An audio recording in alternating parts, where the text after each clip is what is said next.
In Call of Duty Black Ops 2, you follow the generational tales of Alex Mason and David Mason as you travel the world and shoot people in different time periods.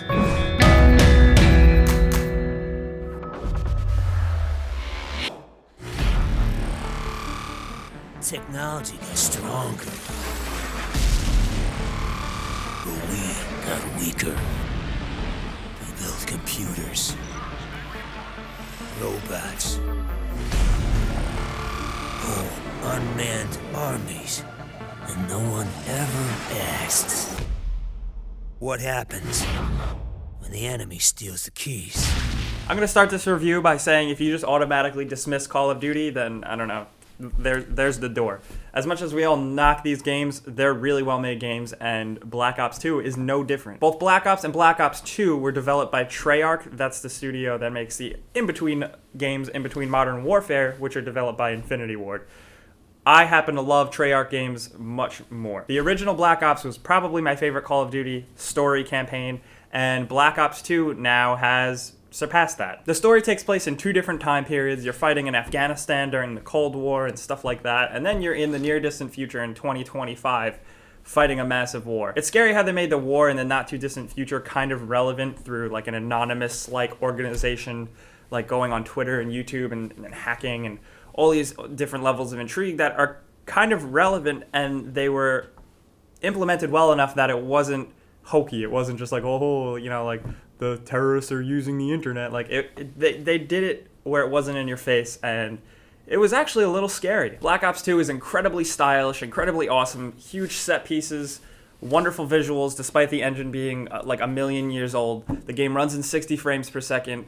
Very impressive, and things are just happening all around. Amazing things happen nonstop throughout this campaign. It is, like all of the other Call of Duties, very enjoyable because it's like a Michael Bay movie. But the Black Ops games kind of take it to the next level with the story, adding, some weaving themes and a lot more interesting characters to make it a little better than just a Michael Bay movie. I really was interested in the story of Black Ops 2 because I was connected to the story of the first Black Ops, which I also loved, and it ties directly into it. If you're into good story-based single-player games, I do recommend going back and playing the first Black Ops and then playing this to get the whole story. They are pretty separate, but it's really great seeing the returning characters from the original Black Ops show up in this, and I really liked it. There's a ton of great voice actors. Sam Worthington returns to reprise his role, and he's just awesome, especially when he yells. He just has like a cool yelling voice. And Michael Rooker from The Walking Dead plays a main character that follows you around, and his voice was really cool as well, considering he's my least favorite character in The Walking Dead. I honestly can't say enough about the story. There's a lot of action-packed moments. You're riding on horses, then you're using stealth camouflage and paragliding, and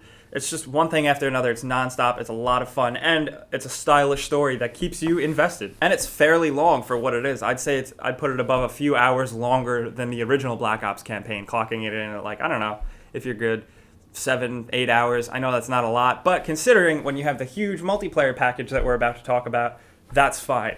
Call of Duty Black Ops 2 brings back the famed multiplayer, that everybody loves from Call of Duty, and it is great as usual. I've had a couple matchmaking hiccups, and the PlayStation 3 is experiencing a ton of difficulties with matchmaking right now, but those bugs will be worked out in the coming week. Call of Duty multiplayer has slowly progressed into what it is today, and now with the latest outings, they have the mentality, if it's not broke, then don't fix it.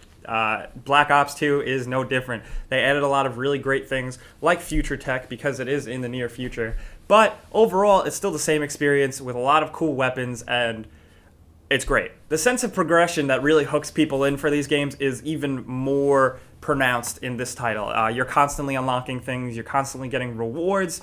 There's a ton of tallies, all kinds of things to keep you busy while you're shooting your friends or shooting just random people. Shooting feels as tight as you can expect from Call of Duty games, despite it running on a, like I said, really old engine. The game runs at 60 frames per second, and that really matters in multiplayer. It is very impressive, and it has spoiled me for other shooters. It's a non-stop, fast-paced, brutal type of game. If you're not used to it, you can get into it very quickly, but there is a steep learning curve considering how many 12-year-old kids are playing this game right now that have already reached second prestige.